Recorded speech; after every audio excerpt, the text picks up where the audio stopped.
Paul McCartney spoke about the track Good Night, saying, "I think John felt it might not be good for his image to sing it, but it was fabulous to hear him do it. He sang it great. We heard him sing it in order to teach it to Ringo, and he sang it very tenderly. John rarely showed his tender side, but my key memories of John are when he was tender. That's what has remained with me.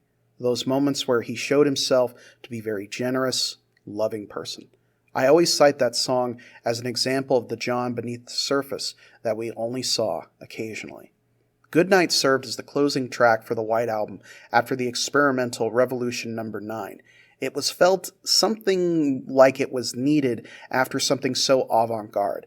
John said the track was written for Julian.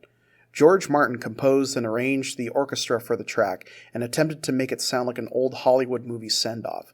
Ringo improvised some spoken intros to the song, but these would later be discarded. In recording the track, it was only Ringo and the orchestra with a choir, no other Beatles. A version would be recorded and released later on Anthology that featured John on piano. Ringo would remember these sessions during Anthology saying, "I sang John's Goodnight.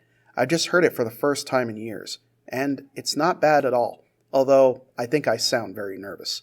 I remember first hearing the track's orchestra pieces as part of Love in 2006, and just hearing the strings was very emotional for me. I remember how beautiful it sounded, and that it was just so perfectly used on that record. It's poetically used on that album in the final track as audio of the band saying goodbye, and it's truly touching. I think this is where the song is best used. Standing alone, it's fine, but when it was revisited for Love, that was where it was really put to perfect use. What do you think about this track? Let me know in the comments below." The content on this channel is made possible from viewers like you. Help the channel grow by supporting me on Ko-fi, which you can find a link to below. You can also help by liking, commenting, sharing, and subscribing. Thank you again for watching, and I will see you guys next time.